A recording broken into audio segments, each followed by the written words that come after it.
Okay, as we begin tonight now, we're going to be covering, as I said, these last three chapters, 27, 28, and 29. We go back to chapter 21. That's where Paul was arrested in Jerusalem. Then he starts going before one defense after the other.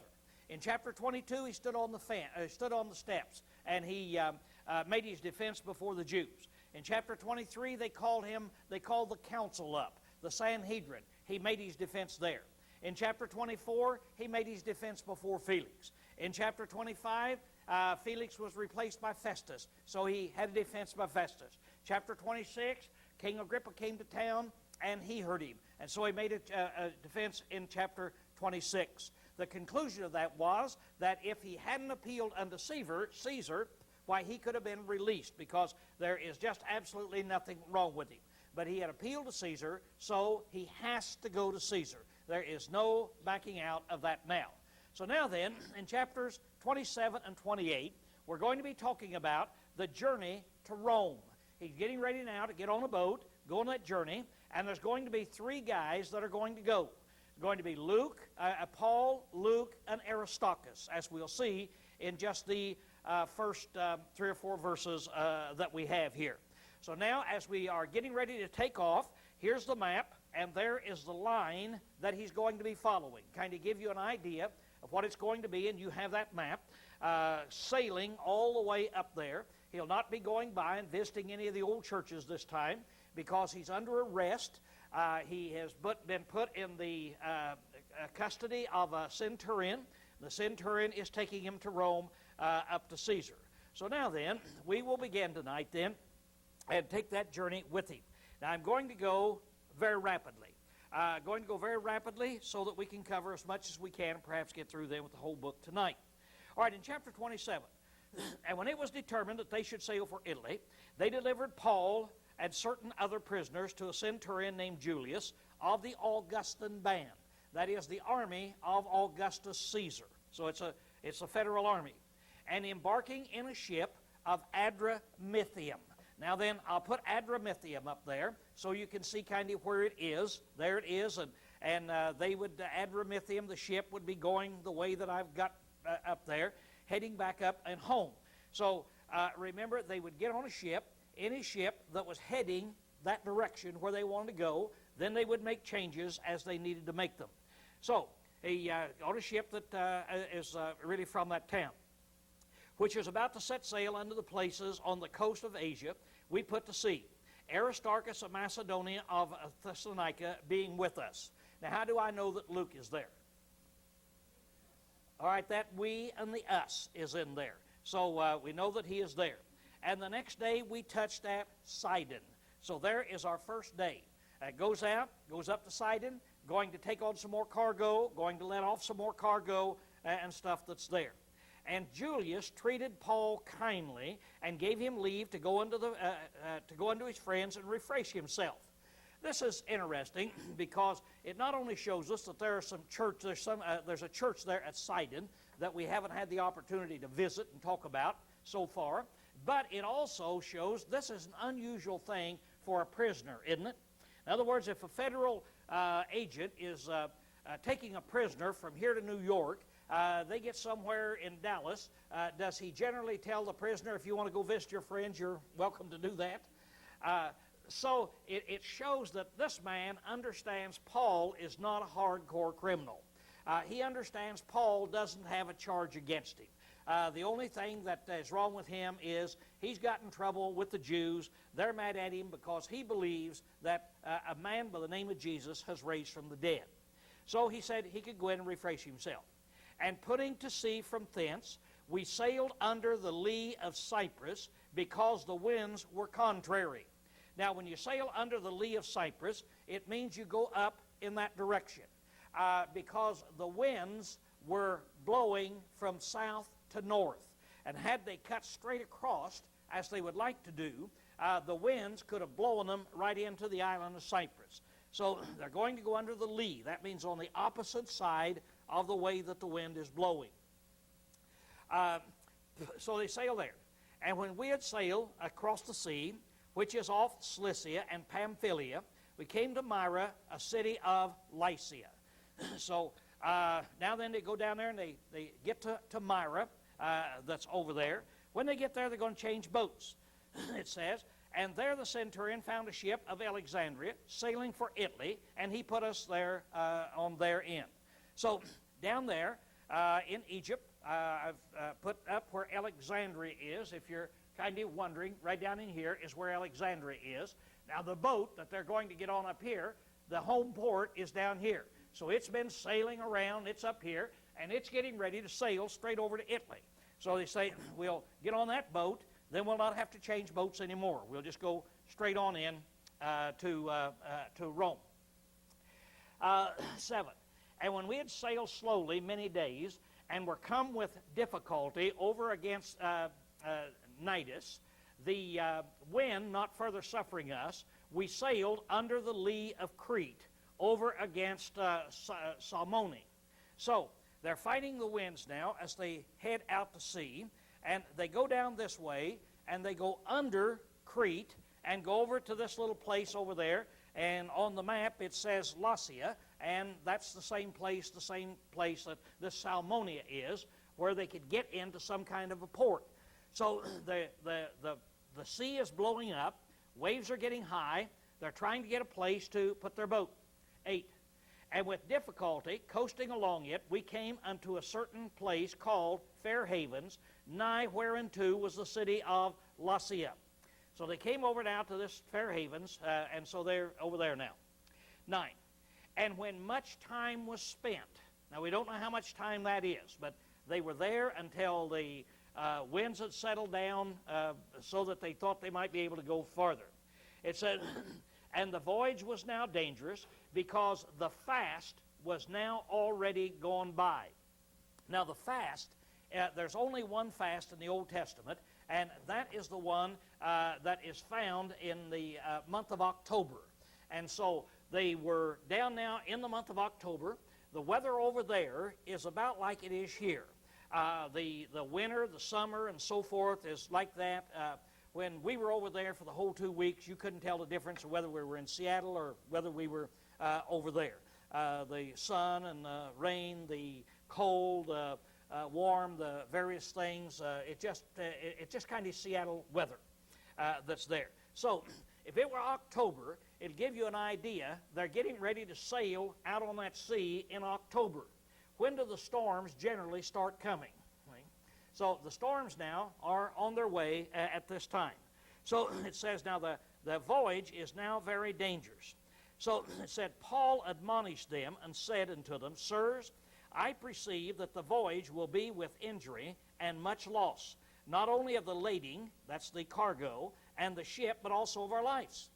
So if you go on with this journey here in October, I think, it's my opinion, that you're not only going to lose your cargo and your ship, but you're going to lose some lives if you go now.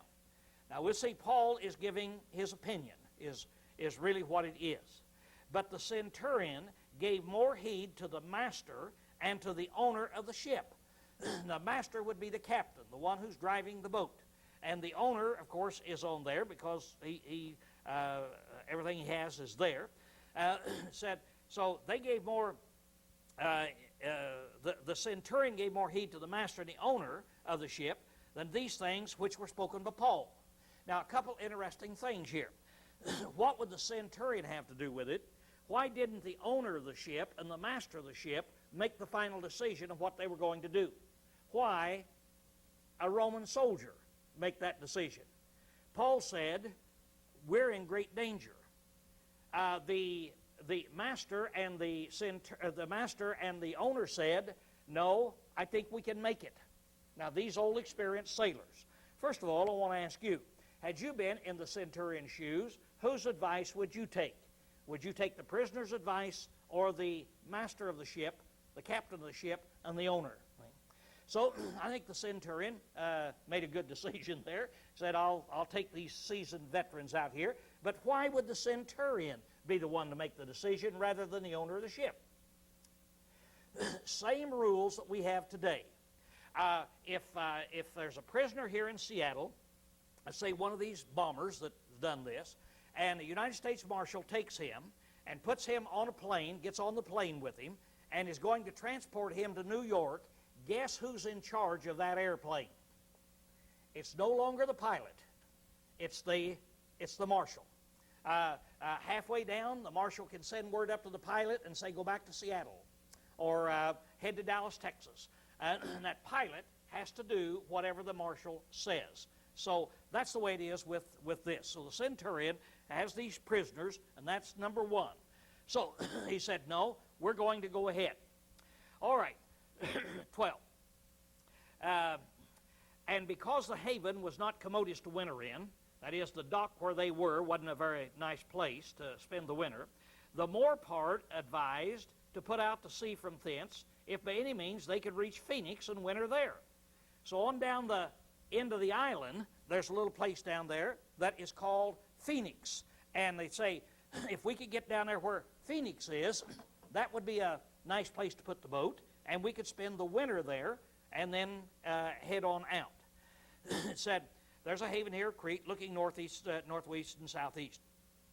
And when the wind blew softly, supposing that they had obtained their purpose, they weighed anchor and sailed along Crete close to the shore. How many of you have ever been out on an October day, and it's just so beautiful that you think you can't live? I mean, you get that what's called Indian summer.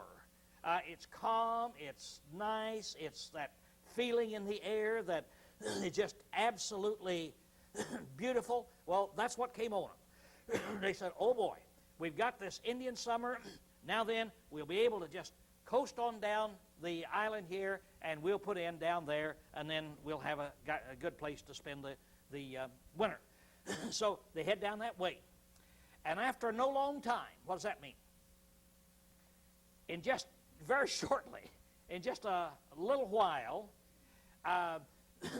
there beat down from it a tempestuous wind, which is called Euraquilo, and when the ship was caught and could not face the wind, we gave way to it and were driven. Now this Euraquilo means a northeaster. That's what it means. And so the wind was coming from the northeast, and it's blowing them down away from that island. And they couldn't hold it. And so it just blew them right out into the sea. And they were unable to fight the boat. Remember, what's the only propeller or way of propulsion they would have for this big boat? Is going to be, they might have some oars that are down there, but the main thing is the sail, and the wind is blowing, a tempestuous wind, a strong wind, so you got to put those sails down. So you lose control of that boat, and now it's blowing out to sea. All right, so he said we had to give way.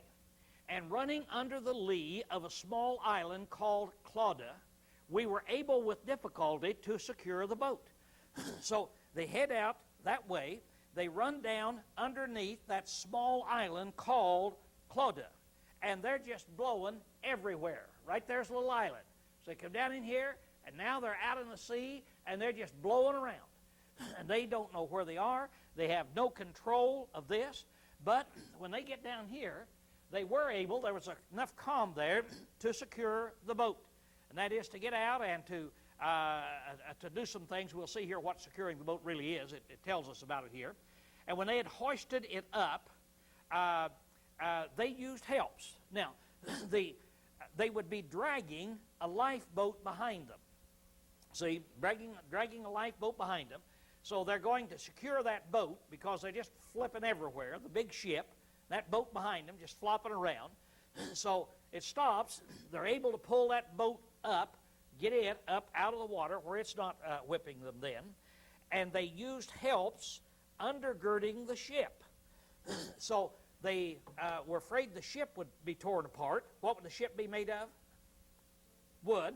So they had big long ropes. They'd take these big ropes, they'd throw them out over the front of the ship, bring them under, and then bring them up and tie them off, and then throw another one and tie them off, so that they could tie off the boat and give it strength to keep it from falling apart.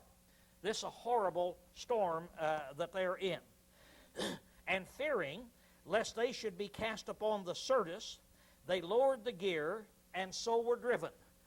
So here it is. They were afraid to be blown upon the Syrtis.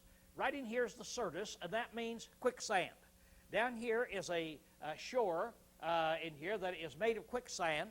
If they're blowing up on that, they're just going to be swallowed up. There's not going to be any way for them to get out of it.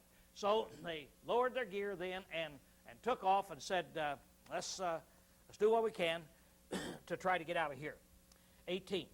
And as we labored exceedingly with the storm, the next day they began to throw the freight overboard. So whatever it is that they were carrying, they threw it overboard to lighten the weight so there wouldn't be so much pressure on the boat as it is slapped around in this. This boat is evidently just like being a wash rag in a washing machine. I mean, it is being slopped everywhere with these waves that are out there.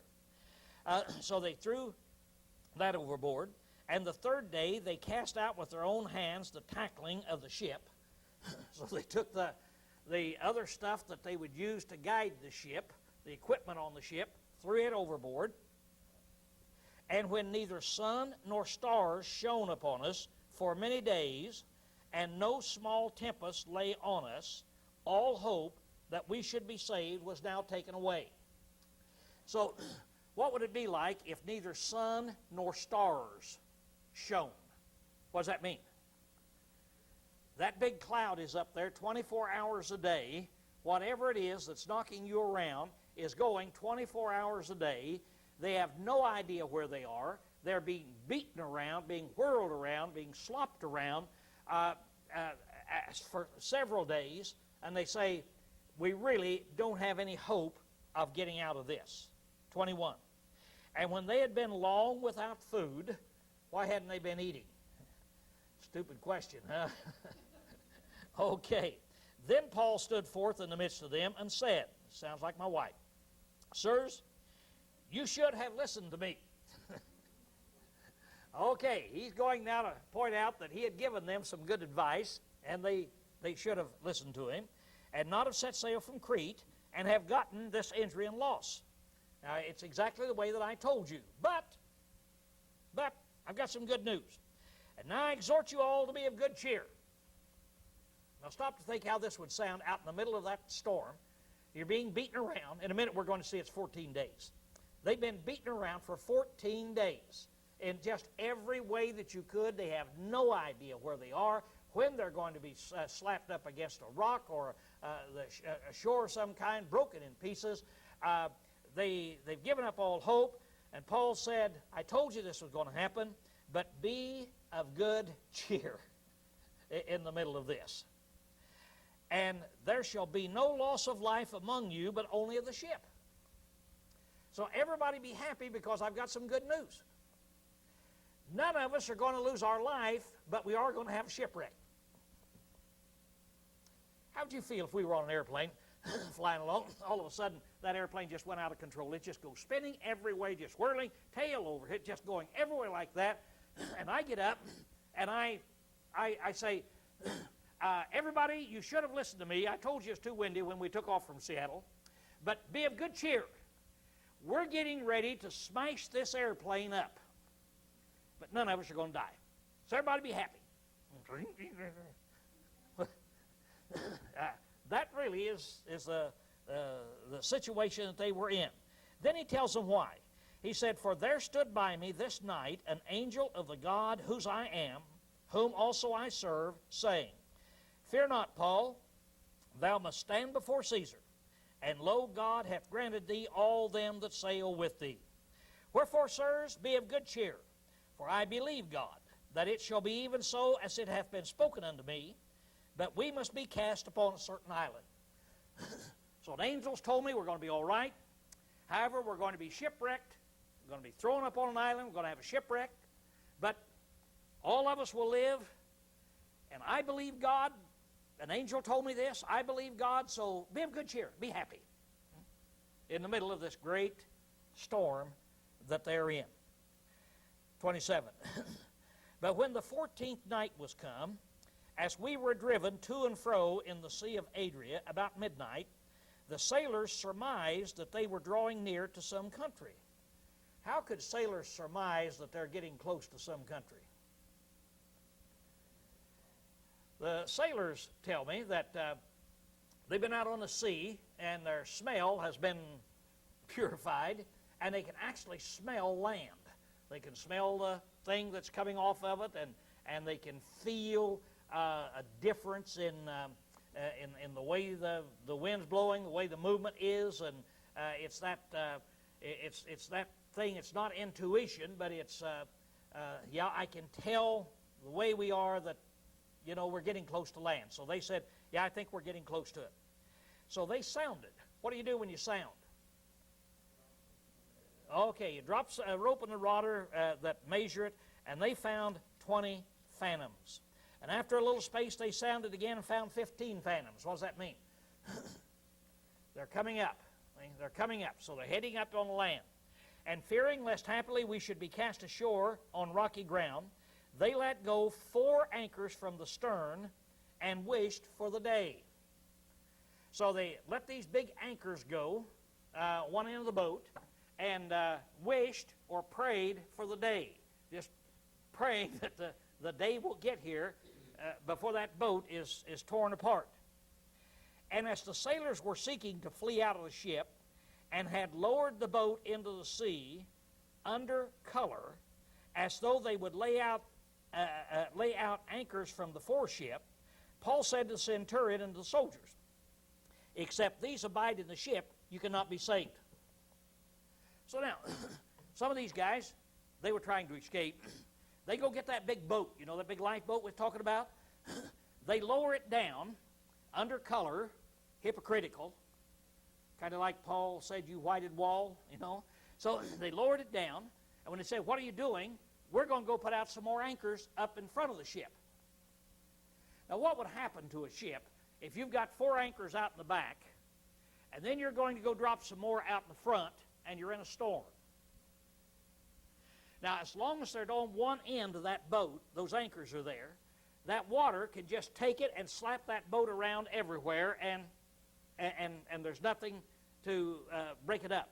But suppose you tie both ends of that boat together and then let the waves start hitting it, see? Then it'll bust it. So Paul knows this is a hypocritical act, and so he turned around and he told the centurions, unless these guys stay in the boat, then you're not going to be saved. Then the soldiers cut away the ropes of the boat. So they're listening to Paul now, so they just cut the ropes, let the boat fall. And while the day was coming on, Paul besought them all to take some food, saying, "This day is the 14th day that you wait and continue fasting, having taken nothing." So now we've been here for 14 days without eating. Now I want to know, were they having a storm? When they're out there 14 days and haven't even eaten anything in this 14 days? So they're going to be weak. He said, "Wherefore I beseech you to take some food, for this is for your safety." In other words, you're going to need some strength. You're going to be swimming for shore. We're going to lose this boat. But you're going to be all right. So sit down and eat and be happy. And it's for your safety here. It said, "For there shall not a hair perish from the head of any of you." So everybody be happy. Do you have that kind of faith?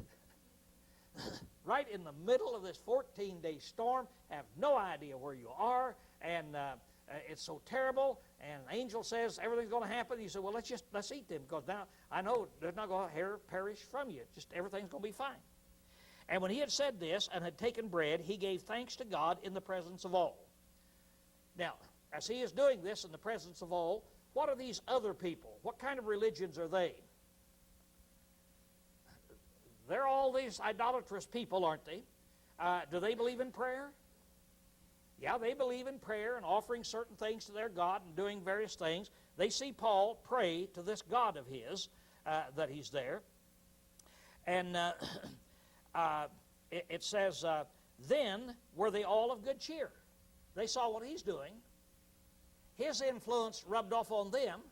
They started being happy, and then they started eating. So everybody on the boat starts eating in the middle of this shipwreck, in the middle of this storm in here, because Paul's doing. "And we were all in the ship, 260 souls. How many people on that boat? 276 souls on there. And when they had eaten enough, they lightened the ship, throwing out the wheat into the sea. So let's throw out the rest of the food now. Right? So now then they're getting rid of their food. And when it was day, they knew not the land, but they perceived a certain bay with a beach. And they took counsel whether they could drive the ship up on it. So they looked and they said, now, is there any way we can drive this ship, put the sails up enough to drive the ship and hit that beach up there? And casting off the anchors, they left them in the sea.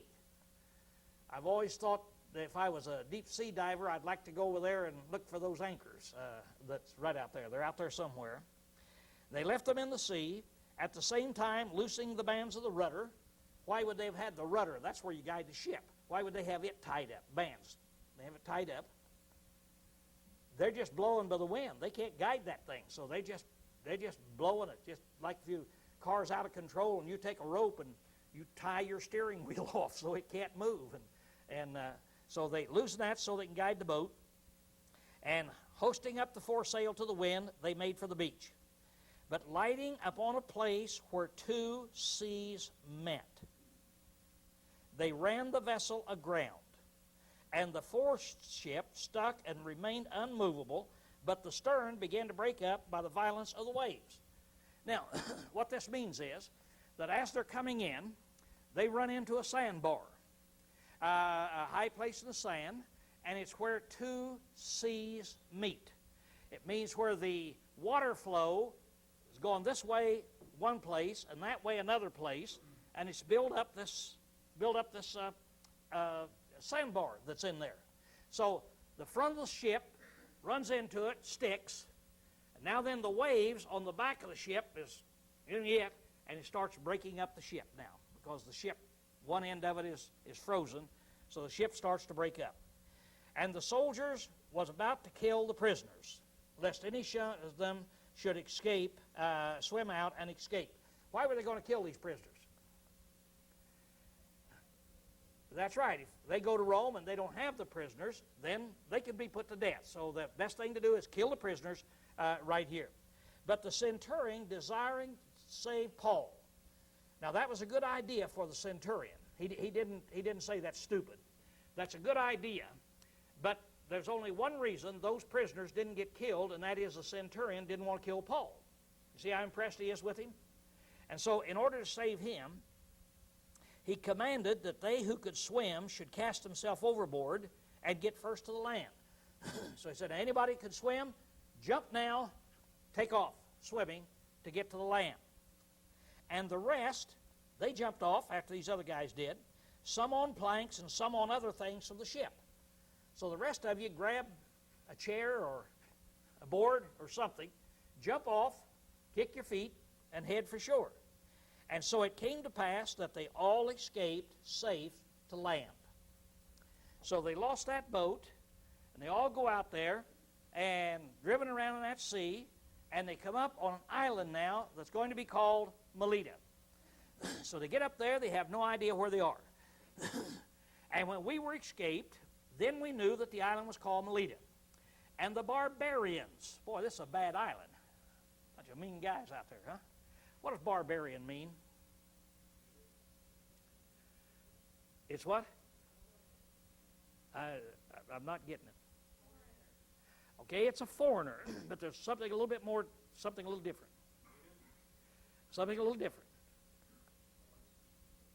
Yeah, they don't speak your language. You don't understand them. So you go up on there, and whatever it is, they're up there going, blah, blah, blah, blah, blah. Well, they're a bunch of dummies, aren't they? Isn't that the way you look at them? You talk to them, blah, blah, blah, blah, while they look at you, see?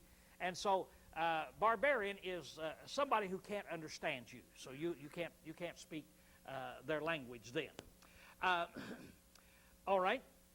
So they're up there and can't speak that language and so forth. And the barbarians showed us no common kindness. You notice how in the Greek, we've already made that point, when they want to show a lot, what do they say? No little, see, no common. So they were just very hospitable to us, for they kindled a fire and received us all. How many? 276. Okay, so they built a fire for 276 of us because of the present rain. It was raining. And because of the cold. That's a big fire for 276 people to get around, isn't it? And so they built this great big fire. But when Paul had gathered a bundle of sticks and laid them on the fire, so Paul's out helping. He's not there saying, do it for me. But he's gathering sticks. Everybody's gathering the sticks and bringing them in for this fire. A viper came out by reason of the heat and fastened on his hand. So he's up there, he's hot, and he's throwing that thing in. And that viper, it's a deadly viper. It gets warmed up, and out he comes, grits on Paul's hand. Paul raises up his hand, he just hangs on the hand. And these people see what kind of snake it is. And they know when you get bit by this snake, you're dead. See? And so he has this snake there. You know what he does? Just shakes the thing back off, stands there and warms up. Well, it said, and when the barbarians saw that the venomous creature hanging from his hand, they said one to another, no doubt this man is a murderer, whom though he hath escaped from the sea, yet justice, or fate, hath not suffered to live. You see their idolatry coming out of them? So the gods, and somehow, are going to get him because they intended to kill him out there, but he escaped the sea, so they're getting him here through the snake. It said, however, howbeit, he shook off the creature into the fire and took no harm. But they expected that he would have swollen or fallen down dead suddenly. Now, these people know about this snake. What does that tell you about the poisonous quality of this snake when the natives expect him to either just swell up or fall down dead suddenly? This thing is poisonous, see? And when they were long in expectation, they stood around watching, waiting. Now stop and close your eyes and think just a minute. All these people standing around, these natives there. There's that deadly snake. These guys know what's going to happen. You can't speak the language of Paul. You can't say, does it hurt? You can't. So they stand there and they look. How would you feel? Somebody's been bitten by a snake and you know he's getting ready to fall.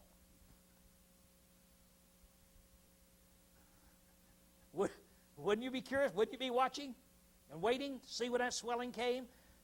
When he dropped dead? So they're all standing. And it just goes on and on and on. And nothing happens to him. And beheld nothing amiss came to him. They changed their mind and said, he's a god. So now they go the other way and say, since that snake didn't kill him, he's bound to be a god. Hey, this sounds like something else. I thought we were through with all those testing chapters, didn't you? What chapter would we go back to where they went in and they thought that Paul was a god, and then he convinced them otherwise, and then they stoned him? Lystra, okay. Lystra back in chapter 14. Here it's just a reverse. They thought that he was a criminal, and now then they think he's a god. So they're really impressed. Now in the neighborhood of that place were lands belonging to the chief man of the island named Publius, who received us and entertained us 3 days courteously. He must have had some pretty big houses around there and so forth. He brought in these 276 people, and he entertained us here for 3 days, and he was very courteous. And it was so that the father of Publius lay sick of the fever and dysentery. Now, up until about 40 years ago, 50 years ago, how deadly was fever and dysentery? It's the thing that took masses of people, just masses of people. It was kind of like cancer today.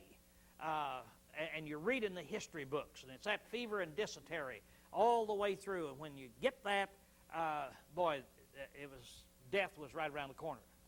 It said, unto whom Paul entered in and prayed, and laying his hands on him, healed him.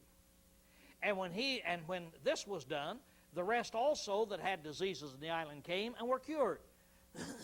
So everybody in the island looks around, they see what Paul did, they run, they get all their sick, they bring all the sick in the island back, and what does Paul do to all the sick people in this island? Heals them all. But what's the purpose of healing? To confirm the word, isn't it? You suppose Paul does any preaching? on this island? He can't speak their language, can he? Yeah, how can he speak their language? He can speak any language. The Holy Spirit, speaking in tongues. Yeah, he could speak their language. And when he speaks their language, when he tells them something, do they have any reason to believe he's telling the truth? Yeah, see, he's done this. Now, it doesn't tell us that he went ahead and he preached here, though. It said, who also honored us with many honors, and when we sailed, they put on board such things as we needed. Now, from what we know about Paul, what would be your guess? Did he preach and establish a church there? Were there Christians? Or did he just not tell them? He did the miracles, which was to confirm the word, and then didn't tell them anything and went on. If you have any doubts, when you get up there and you see Paul walking down the street, yell, "Hey, Paul!" And that'd be one of the first questions you ask him. What about that? See? Lowell asked that on a test, and I flunked it. And get that. Okay. So it doesn't tell us on that. But now, what's the purpose of him telling about this thing anyway? He's going through all of this, and he's told about establishing churches, about becoming Christians, how to become Christians. We've gone in all kind of detail in all of this, haven't we? In how you do this, how you establish churches. Now then, we're on the road. You see, that's up to Rome, trying to take him there. Okay, and after 3 months, so they were on that island 3 months, and a ship of Alexandria, that'd be another ship, which had wintered in the island, whose signs was the twin brothers. So this was their names. It was a name of a couple Roman gods that were the gods of the sea that they claimed that were out there. So they're going to take off from Malta now, and they're going up to Syracuse. So, and touching Syracuse, we tarried there 3 days. From thence we made a circuit and arrived at Rhegium, and after 1 day a south wind sprang up, and on the 2nd day we came to Puteoli. So now they're up to Puteoli. Now that's where they get off the boat. And they're going to they'll be walking the rest of the way in. It said, 14, where we found brethren, and were entreated to tarry with them 7 days, and so we came to Rome. Now, up here at Puteoli, they found a church. And they tarried there 7 days. Now again, why could Paul, he's a prisoner, why could he tarry there 7 days? Do you see that relationship that he has with that centurion? Centurion knows the kind of guy that he is, so he lets him stay there with the brethren then. They were there 7 days, and then they go on up to Rome. But from thence, from Rome, up there, they heard that Paul was coming. And when they heard of us, came to meet us as far as the market of Appius and the 3 taverns. So now, they come down here to the market of Appius and the 3 taverns, or the 3 inns. Now, when you see tavern, that word in English, even when you go back 100 and 150 years, or go back to England, when they came over here, what was a tavern? It was a hotel. It was an inn, is what it was. So here it is, you have these 3 hotels in this town. So it's called 3 hotels. And when it says 3 taverns, why, it sounds funny to us because we always associate that with liquor, but that has nothing to do with liquor.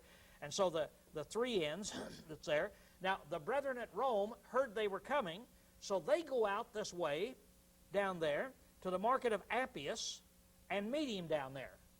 Now, Appius. Appius is a Roman that built a road.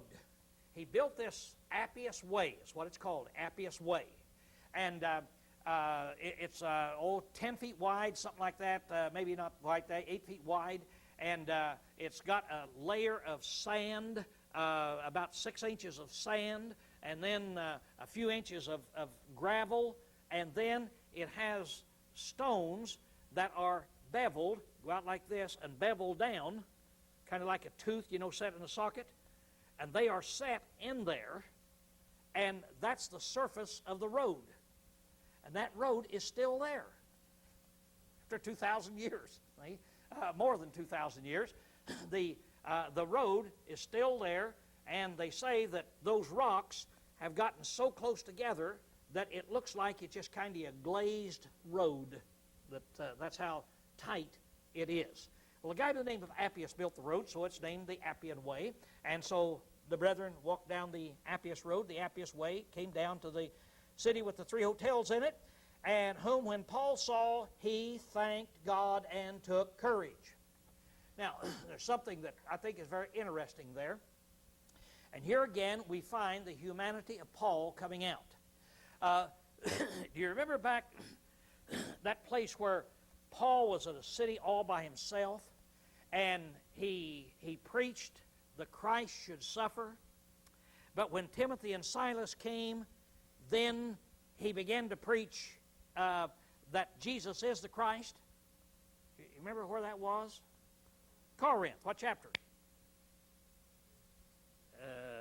Corinth. What chapter? Corinth. What chapter? 18. That's right. Okay. So back there you could see the humanity of Paul in here. Now you see it here again. A lot of times we just picture him not afraid of anything, fearless, walking into the lion's mouth, coming to Rome. You don't like me, I don't care. That's not Paul. That's not Paul. Paul cared, and he cared what the brethren thought. Now, he had written them a letter, hadn't he? Had he written them a letter? Where did he write the letter? In Corinth. What chapter? No. All right. We're around to chapter 20, but now the first 3 verses there. All right. From Corinth, he wrote this letter. You remember he wrote the letter to let them know, I'm coming to you, and I want you to know that I haven't been neglecting you. And the reason I haven't been there before is because Satan has always hindered me. But I love you, and I'm coming to you, and I want to be with you, and I want to impart a gift. And if I'm pleased with you, what will I do? I'll let you pay my way on into Spain. Now, here's the guy that wrote that letter, and now he's coming in town a prisoner. Now, we're having Tim Hale up here for a meeting, Lord willing, in September. How would you feel if the meeting starts on Sunday morning and Tim is escorted in here by a police escort and handcuffs? And a policeman stands here and a policeman stands there, and he gets Paul up there and he gets to preach. And as soon as the sermon's over, they snap him up and take him back to jail. Do you think that Tim would be happy?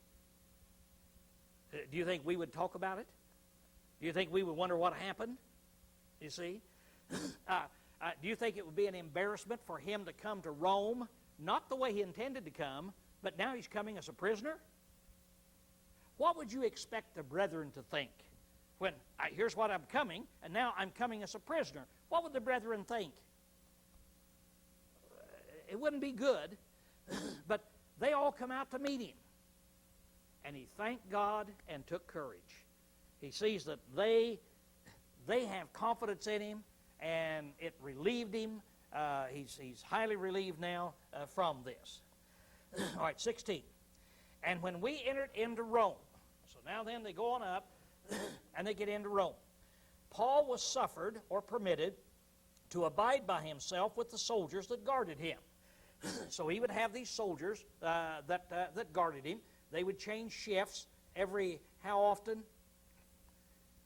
Every 3 hours. They would change shifts. And so the soldiers would stay there in their own house with Paul and guard him, but he had his own house because the centurion knows he hadn't done anything. When he gets to Rome, okay, here's a prisoner. Okay, what's the charge? Nothing. Well, how come he's here? Well, the Jews sent him up here because this guy, you'll kind of think it's funny, but he thinks a man raised from the dead. He thinks there was a man back there in Judea by the name of Jesus. How common was that name? Pretty common. he thinks there's a guy back there by the name of Jesus who raised from the dead. And they've been arguing about whether he raised from the dead, and that's why he's up here. Now, how dangerous is the guy? From a Roman's viewpoint, see? Todd?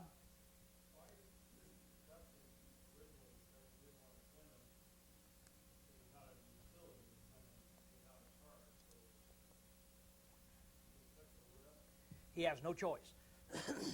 Yeah, he has no choice. So he has to go. Yeah. Okay. And it came to pass that after 3 days, he, Paul, called together those that were the chief of the Jews. And when they were come together, he said unto them. Now, he's going to make his defense to the Jews. He anticipates that the Jews have already been told about what happened to him. So he wants to tell them why he's up there. I'm not here because I'm a Jew hater. That's not the reason I'm here. Let me tell you about me. He said, I, brethren, though I had done nothing against the people or the Jews or the customs of our fathers. Why does he call them brethren and our fathers? He's associating, isn't he? See? That's in here.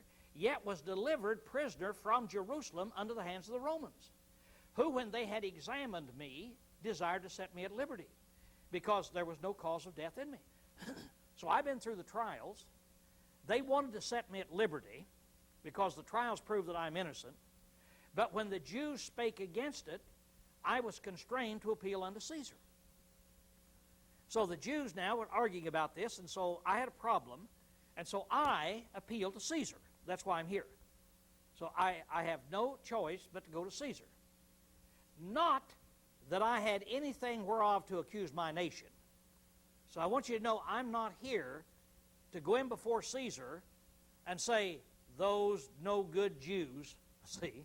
So I'm not going to accuse the Jews of anything when I stand before Caesar there. For this cause, therefore, did I entreat you to see and to speak with me. So I wanted you to talk with me, because I want you to know that I don't hate Jews, and I want you to know when I go before Caesar, I'm not going to lay any blame on the Jewish nation. For because of the hope of Israel, I am bound with this chain.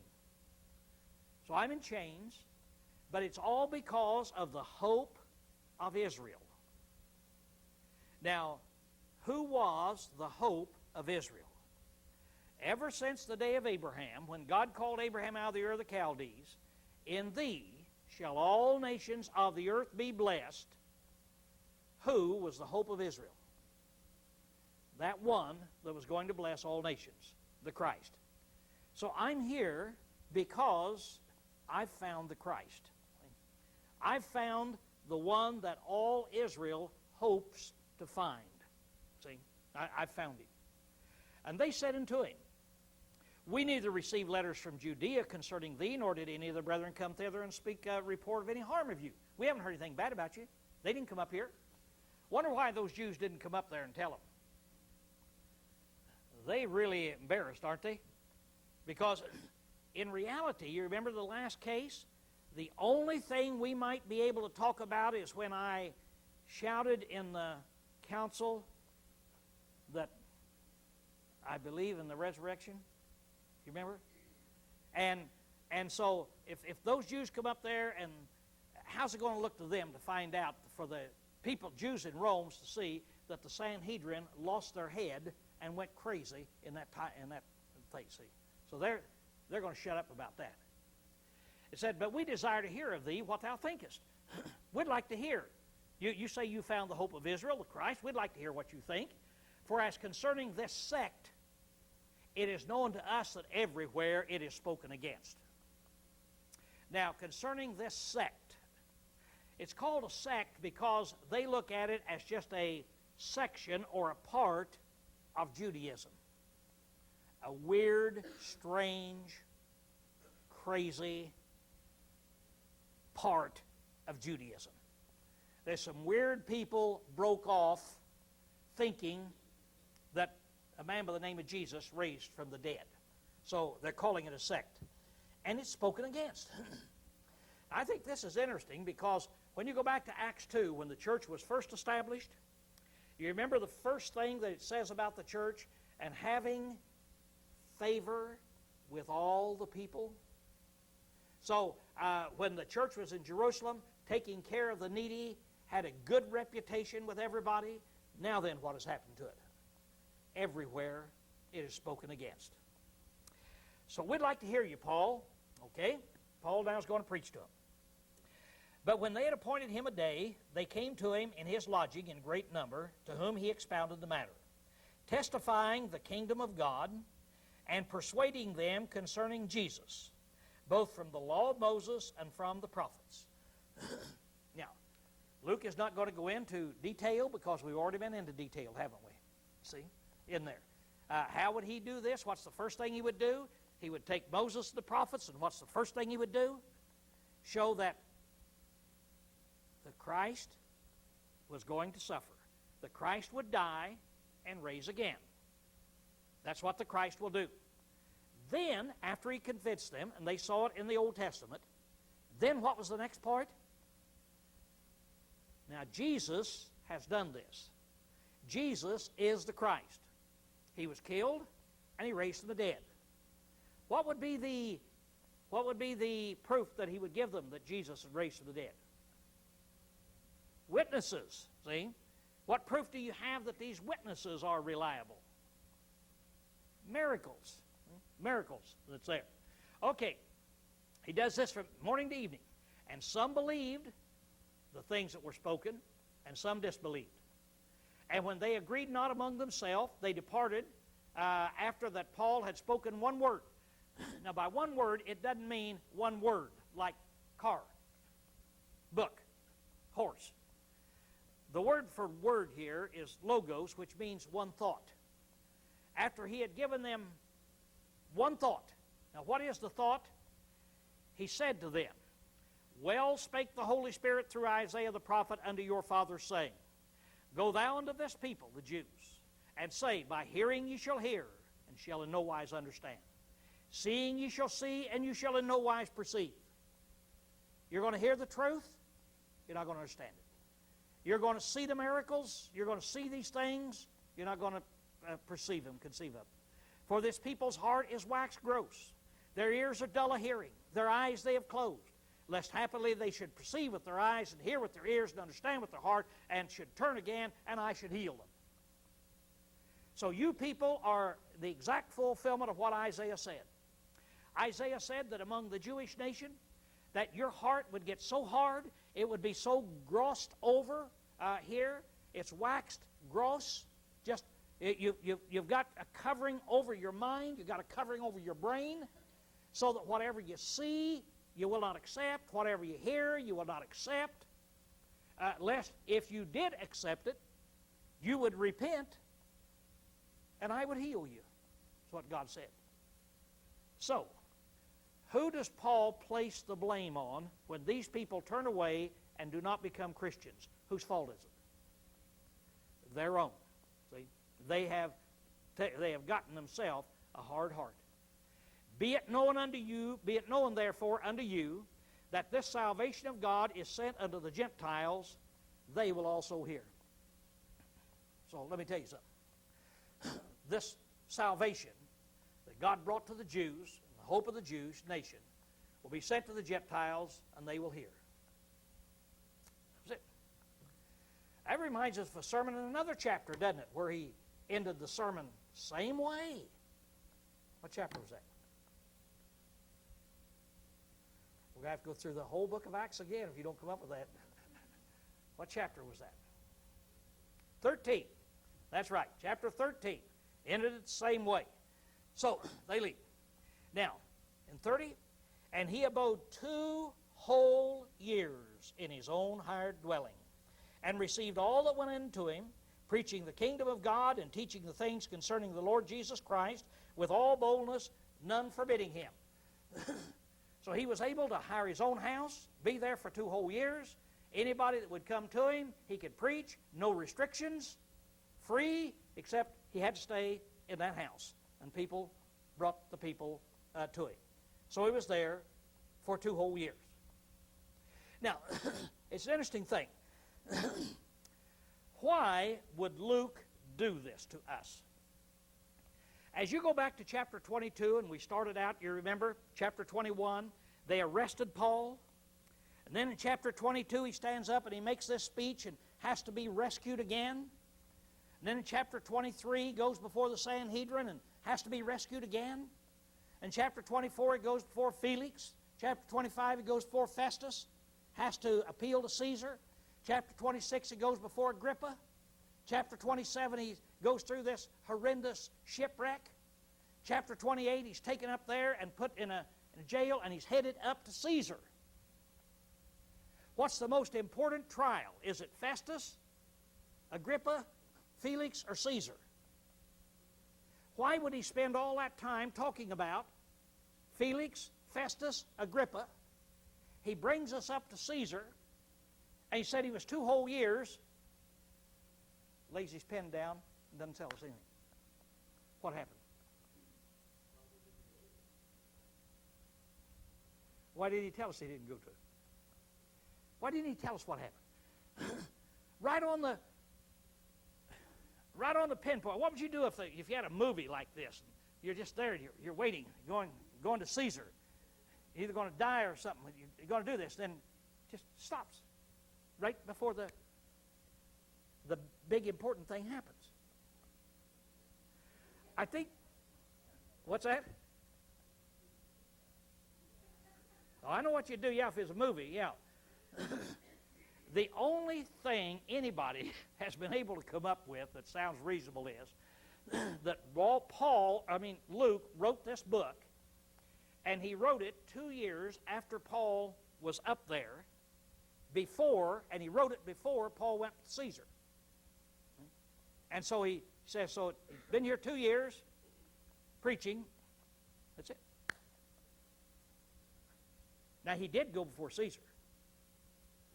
And had he gone before Caesar and then Luke had written the book, is it reasonable that he would spend a whole chapter on Festus, whole chapter on Caesar, Felix, whole chapter on Agrippa, and not a word on Caesar? It doesn't stand to reason. So I think that's it. I think that he's there. He wrote this book while he's there with Paul 2 years after they're there, and that's as far as he can go. It doesn't know what. So he stops the book that is there at that time.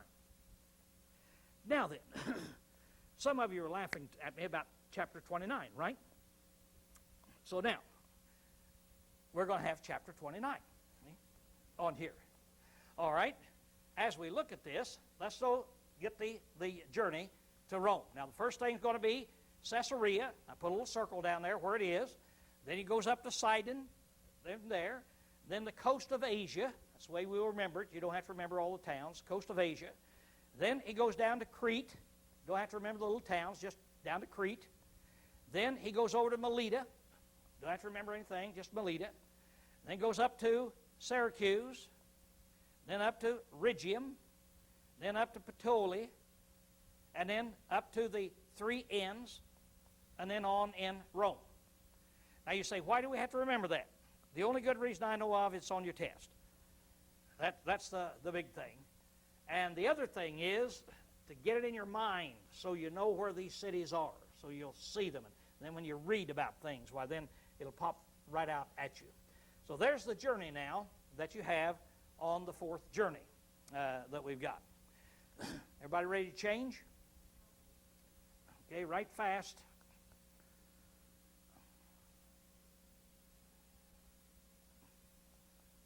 Right faster.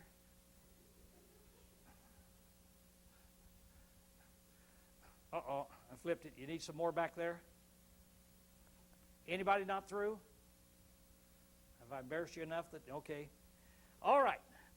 Now, and he abode 2 whole years in his own hired dwelling. Okay. While he's there, he writes the prison epistles. He writes the prison epistles. Guess why they're called the prison epistles? I think we've even got that. Okay, what are the prison epistles? Ephesians, Colossians, Philippians, and Philemon. There's your prison epistles.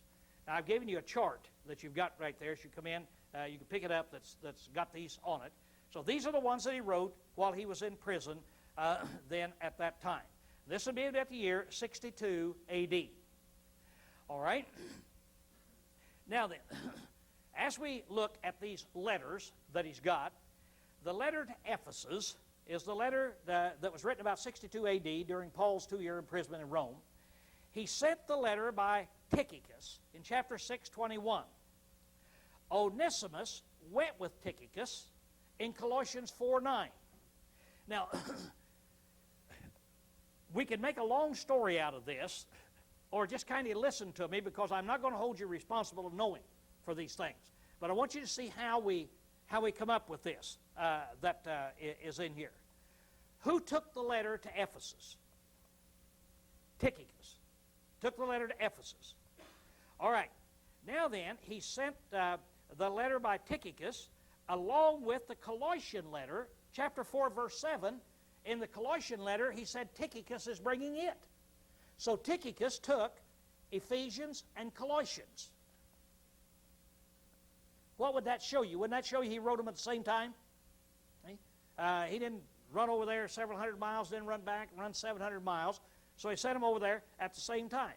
Now, Tychicus carried both letters. Now the next is Onesimus went with Tychicus. And you say, what does that have to do with it? Onesimus going with Tychicus. Well, Onesimus was the slave of Philemon, and so he would take the letter of Philemon over to give it to him. So now those three letters, Ephesians, Colossians, and Philemon, Philemon, Ephesians, Colossians, were all written at the same time, taken by the same people to deliver to these churches. Now the letter at Philippi, it's going to be in a different place. Try to visualize right now. Where is Ephesus and Colossians? Over in Asia Minor. That's right, they're over in Asia Minor. Where's Philippi? Going up north, you go up in Macedonia, up there's Philippi. You see. Now, on the way over, they're going to stop, drop off a letter at Philippi. Then they're going to go down to Ephesus and Colossae. Where will they find Philemon? In Colossae. He's a member of the church in Colossae. So when they take the letter to Colossae, to the Colossian letter, then Onesimus will also have the letter to Philemon, which is to a man, to give to him. And we know that he wrote the Philippian letter at the same time because he talks about being in prison and so forth that we'll talk about later. So they dropped it off there. So there you have your 4 letters. We know that it's like that. Now, all 4 letters refer to Paul as a prisoner. And again, I'm not going to hold you responsible for these verses. But there you got them in Ephesians. I, Paul, a prisoner. Philippians, Colossians, Philemon. So he wrote these letters while he's in prison. The same man delivered the letters. See, you start putting 2 and 2 together, and you see when this happened. Now, the same men are present with Paul when he writes them. Tychicus was there, Epaphras was there, Luke, Demas, and Mark. And so you start looking at them, and the same guys are present when all of these letters are written then. So you start putting this together, and there's the evidence showing all the letters were written at the same time when Paul was there in prison. Now for the purpose. The purpose of the Ephesian letter is doctrinal. It's to show the place of the church in the plan of God. That's what it's for. The place of the church in the plan of God. In the first 4 chapters, that's what it's all about.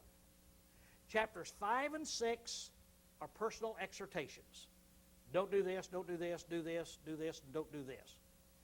Okay, so the thing I want you to remember is Ephesians shows the place of the church in the plan of God. Colossians shows the place of Christ in the plan of God. How does Christ fit into the plan that God has? And it Puts him here and here and here and here and here. And so it shows how Christ fits in, how he's related to God. He's the very image of God. How he's related to angels. He's above angels. How he's related to the creation. He's the creator. How he's related to the church. He's the head of the church. And so it shows how Christ is related to things, his place in the plan of God. Now the Philippians is written for joy in Christ, the joy you have. The Philippian letter has 4 chapters. 17 times in 4 chapters, it uses the word joy or rejoice. Rejoice, and again I say rejoice. And it's joy and rejoice. Now, out of all of this, the Philippian letter is the very crown. It's the very crown. Paul says, you are the very crown of my work. They caused him no problem whatsoever. He doesn't deal with any problems. There are no problems. It's a letter of joy. It's a personal letter, telling them how he loves them, how he thanks them, because they've helped him. It's a letter of joy, personal. That's there. Now in Ephesians and Colossians, there are problems in there of people that are called Gnostics that try to twist Christ around, and Gnosticism was getting in there, and so he wrote those 2 books to set that straight and fight that. Philemon is a personal letter. That's all it is, just personal letter. What happened with Philemon is Paul is in jail. Somehow or another, a guy by the name of Philemon comes to him, and he converts him. And when he converts him, they're sitting around. He said, where are you from, Philemon? He said, I'm from Colossae. Oh, is that right? Yeah. I said, what did you do back there? I was a slave. Well, what happened? Well, I escaped. I got away. And so forth, and there, and he mentioned Philemon's name some way, and said, oh, is that the Philemon that, you can just imagine the conversation. I know a guy by the name of Philemon. He lives over here in this place. Yeah, that's a guy. You are his slave, Philemon? I converted Philemon. Now, Onesimus, you have to go back. You have to go back to him. Well, what would a slave expect when he has run away, and it says something in there to give us every indication he stole some stuff off of him, which slaves would do. He ran away, he stole some stuff, got away from him, and now then he has to go back. What's going to happen to him? He's going to be beaten half to death, maybe thrown to the lions in the Colosseum. It's going to be terrible. So Paul writes Philemon a letter. He said, I'll write you a letter. So he writes a letter, dear Philemon. He said, I'm writing in behalf of my son Onesimus, and I want to send him back to you, and I love him dearly, and I'd like to keep him because he's a great help to me. But I wouldn't want to keep him without your permission, because then you wouldn't have any say whether I could or not. You wouldn't have any choice. And so I'm going to send him back to you so that you'll have that choice. And when he comes back, Philemon, if he owes you anything, put that on my bill. Don't you do anything about it. You just put it on my bill, and I'll pay you when I come. See you. And what I'm thinking about, he said, I want to remind you, you owe me your very life. So he said, now, prepare a place for me because I'm coming just any time. So you take it back. When he took that letter back and gave it to Philemon, how do you suppose Philemon treated him? And so Paul puts it in proper perspective of how you treat him. You treat him as an equal. You treat him as a Christian, and don't do anything bad to him. So it's a personal letter that you have there. Any question on any of these letters?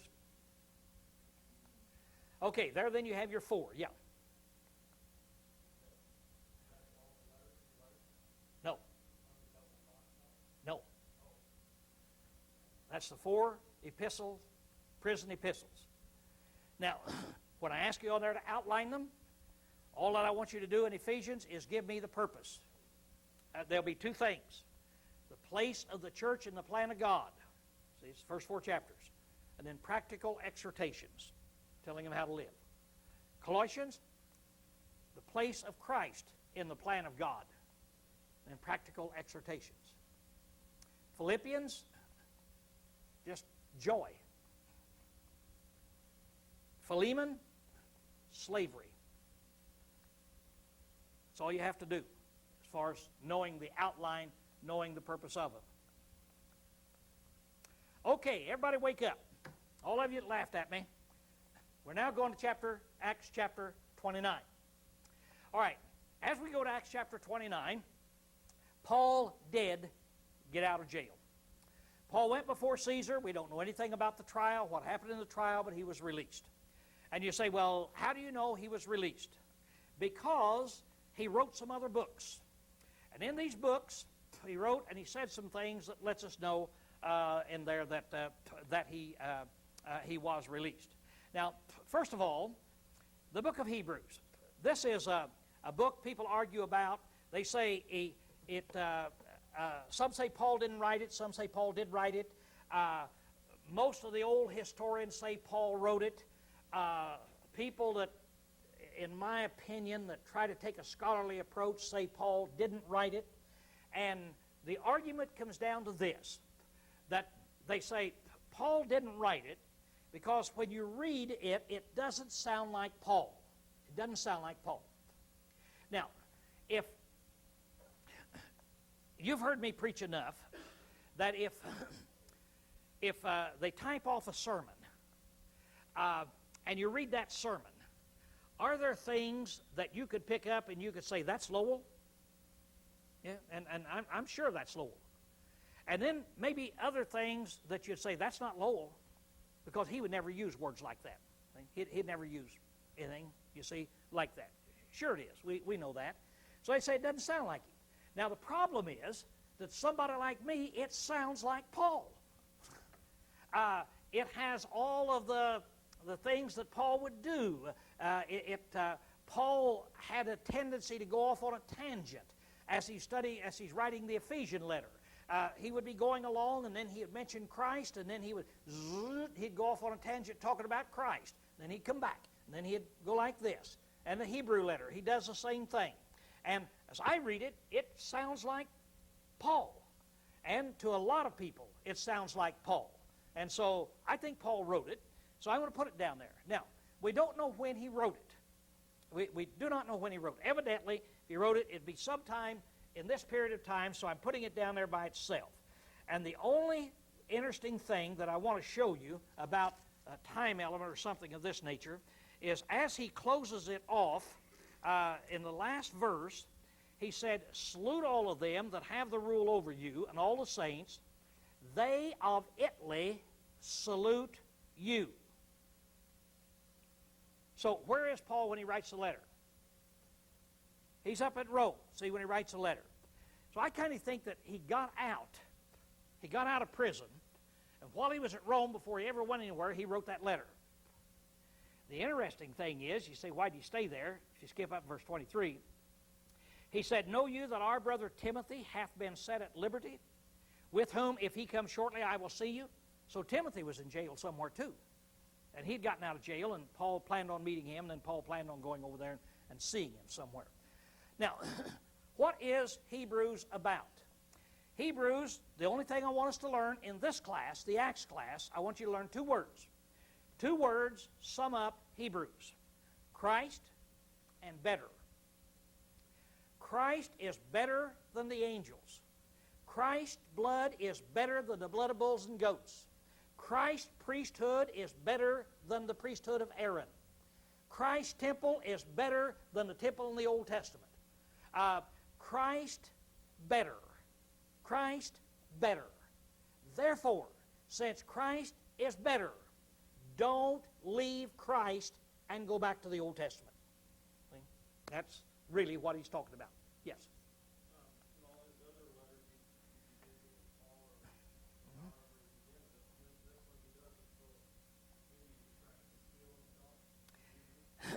I don't think he'd try to conceal himself, because if he did, they got the letter, they say, who's it from? Well, nobody knows. You know, they're not going to pay any attention to it. They had ways of telling, and they had little secret ways of passing it on to let you know, like Paul talks in the Galatian letter and so forth of how he would write the last of a letter with big letters so that they would know that it was his and so forth.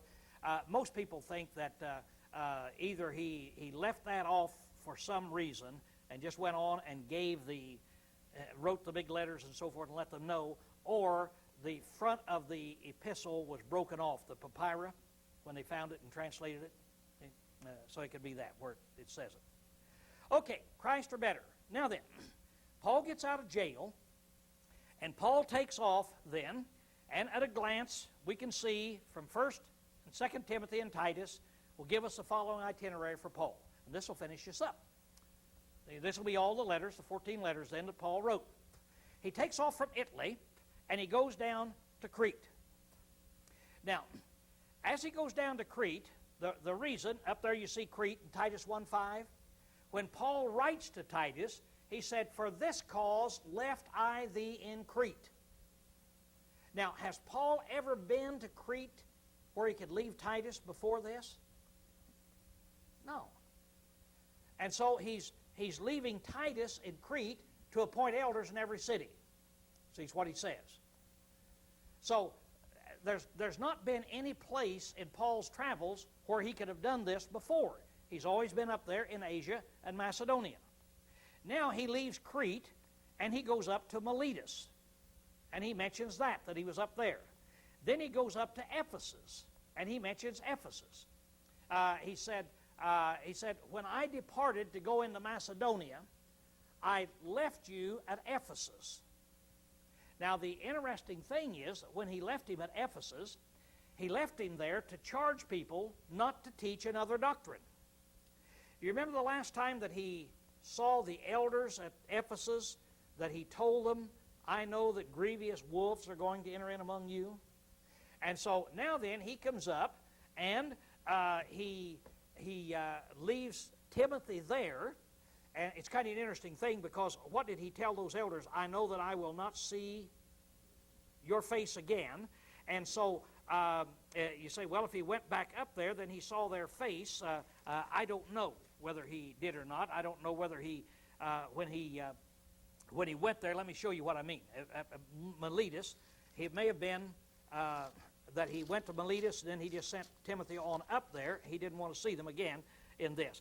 In 1 Timothy chapter 1, as I exhorted thee to tarry at Ephesus when I was going into Macedonia, that thou mightest teach certain men not to teach a different charge certain men not to teach a different gospel. Now, Paul may have gone up to Macedonia, said, now, Timothy, you're going up to Ephesus. There's a lot of work up there, and I'm heading on up into Macedonia. But he mentioned Ephesus, so I put the arrow in there. Now, in this case, you see what I'm doing? I'm trying to build a journey from what it says here. And so he may have skipped around Ephesus and gone straight on over there. So he wouldn't have gone in. Any reason why he might not have wanted to go into Ephesus? What's that?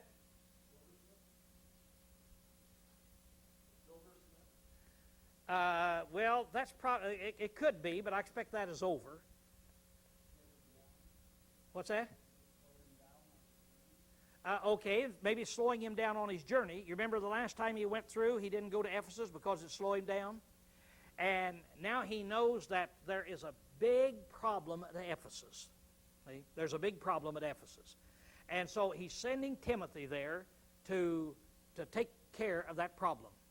Now, what 1 Timothy is going to be about is, he gets that, by the way, and so we'll put this here. He goes on up into Troas, as we see, and then goes over to Macedonia. Now, when he gets over to Macedonia, that's where he writes 1 Timothy and Titus. And as he writes 1 Timothy and Titus over there, he tells Timothy there that I left you there at Ephesus to charge them, see, not to teach a different gospel, and he gives him the qualification of elders. Isn't that interesting? Now, when he writes Titus here, he writes Titus, and he said, "For this cause left I thee in Crete, to appoint elders in every city," and then he gives him the qualification of elders. So, Titus gets a book down in Crete with qualifications. Timothy gets a letter with qualifications.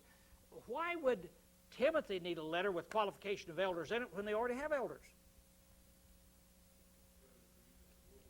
Yeah, that eldership is heading bad. And so here it is. Here's those qualifications. Now, Timothy is going into a wolf's den, isn't he? I mean, he's going into a bad situation that is in here. So so Paul exhorts him, keep up the faith, do this, and go in there, and so forth. So he gives him this exhortations to go in and do these things. Okay. Yeah, Titus is down in Crete. Timothy's in Ephesus. I think he waited till he got up there to write the book. He would have sent them down with somebody. See? And I don't know who he would have sent them down with, but somebody that's traveling with him. Yeah. Okay, so he's left Titus down at Crete. We know that. He's left Timothy over at Ephesus. We know that. He's gone into Macedonia. We know that. See? When he writes 1 Timothy. Now, there's where he would write those books. Okay. Then he goes on down to Corinth, and from Corinth he goes up to Nicopolis. When he gets to Nicopolis, there in Titus 3:12, let me turn over there and read this. When I shall send Artemas unto thee, or Tychicus, give diligence to come to me to Nicopolis, for there I determined to winter. So you see, Kim, this will help answer your question. See, when he sends the letter to Titus down to him, when I send one of these two men down there to you to stay at Crete, you come up to Nicopolis to me, because I intend to go to Nicopolis, and I intend to spend the winter in Nicopolis.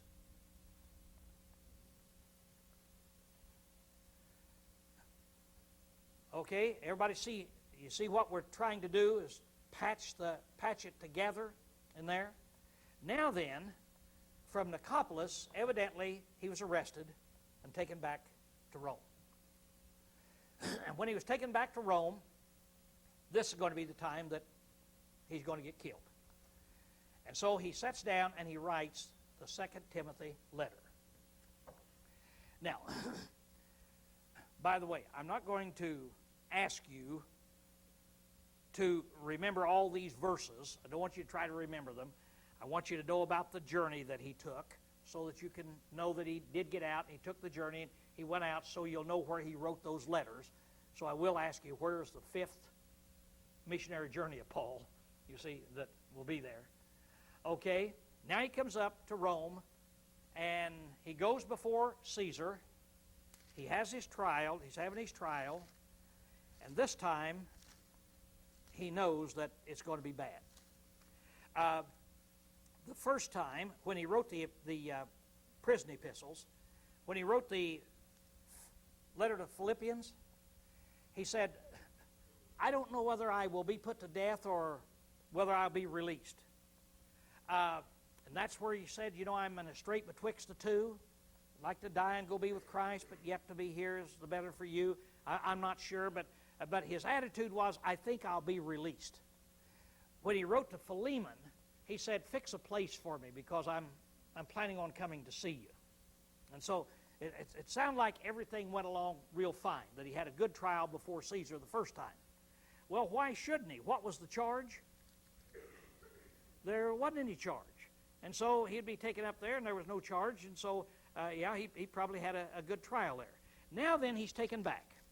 Now, we don't have any idea why he got caught, who turned him in. We have no idea, but he's back before Caesar. Now then, as he goes back before Caesar, he writes the 2 Corinthian letter, or the 2 Timothy letter. The 2 Timothy letter, this is an intense letter.